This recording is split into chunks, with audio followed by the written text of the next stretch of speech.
Bonjour, c'est Mélanie. J'espère que vous allez bien et je vous souhaite la bienvenue. Tu sais reconnaître la lettre O en majuscule et en minuscule. Aujourd'hui, nous allons apprendre à lire la lettre O, à dire le son qu'elle fait. Nous allons essayer de comprendre ce qu'il faut que tu fasses lorsque tu reconnais la lettre O. J'imagine que tu te demandes comment est-ce qu'on fait pour lire. Laisse-moi t'expliquer.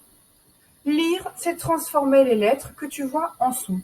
Et oui, chaque lettre ou groupe de lettres chante des sons. C'est incroyable. Mais alors, quel est le son de la lettre O? Comment chante la lettre O? J'y viens, j'y viens. Mais tout d'abord, laisse-moi commencer par te raconter l'histoire de Monsieur O de la planète des alphas.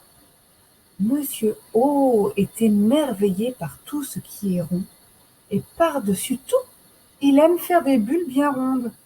Oh! Ça y est, revenons à la lettre O.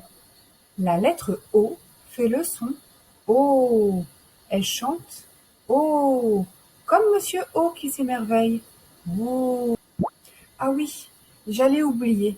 La lettre O est une lettre voyelle. Elle peut donc chanter toute seule. As-tu remarqué que lorsque tu chantes le son de la lettre O, tu mets ta bouche en rond, comme les bulles de Monsieur O? Ressens-tu ta bouche qui est ronde? Essaie de te regarder dans un miroir. Dis Oh! Vois-tu la forme arrondie de ta bouche? Voilà, maintenant tu as compris que lorsque tu vois la lettre O, c'est-à-dire lorsque tu reconnais la lettre O, tu dois chanter Oh en arrondissant ta bouche. Si tu as un doute, tu peux toujours te souvenir de Monsieur O qui s'émerveille. Oh! Et maintenant, il va falloir t'entraîner à dire le son de la lettre O. Je vais te donner une petite mission.